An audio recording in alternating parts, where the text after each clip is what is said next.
नमस्कार दोस्तों, मैं राहुल आपके चैनल ब्रिक्सबाइब्रिक्स पर आपका स्वागत करता हूं। तो दोस्तों, आज हम कवर करने आए थे नोएडा एक्सटेंशन में केविराज का प्रोजेक्ट। ये आपका मेफेयर का प्रोजेक्ट है, जो कि आपका श्री राम यूनिवर्सल स्कूल के जस्ट सामने ही आपको प्रोजेक्ट मिल जाता है। इस प्रोजेक्ट के अराउंड आपको काफ़ी सारे स्कूल्स मिल जाते हैं। सामने ही आपको the Shri Ram universal school मिल जाता है, एंड जस्ट उसके लेफ़्ट में आपको पैसिफिक का स्कूल मिल जाता है, एंड आपके प्रोजेक्ट के राइट में आपको सर्वोत्तम का स्कूल मिल जाता है।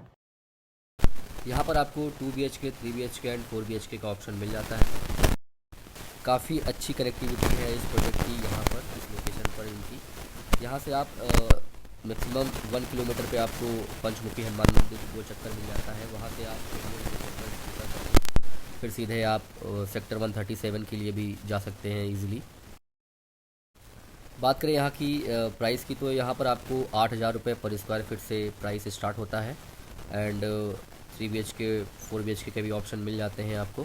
2 BHK में भी आपको बड़े साइज़ मिल जाते हैं, छोटे साइज़ मिल जाते हैं। 3 BHK में भी आपको छोटे एंड बड़े साइज़ मिल जाते हैं। और इनके कुछ अदर चार्जेस हैं, जो कि आपका पार्किंग वगैरह, क्लब मेंबरशिप एंड कुछ अदर चार्जेस भी इनके हैं। तो अगर आपको यहाँ पर विज़िट करना है इस प्रोजेक्ट पे, तो हमारे इस नंबर पर कांटेक्ट करिए। हमारी टीम आपको यहाँ पर लेके आएगी, विज़िट कराएगी, एंड आपको फ्लैट्स वगैरह, एक्चुअल फ्लैट, सैम्पल फ्लैट दोनों दिखाएगी। ये देखिए सामने ही आपको स्कूल दिख रहा है, जैसे श्री राम यूनिवर्सिटी।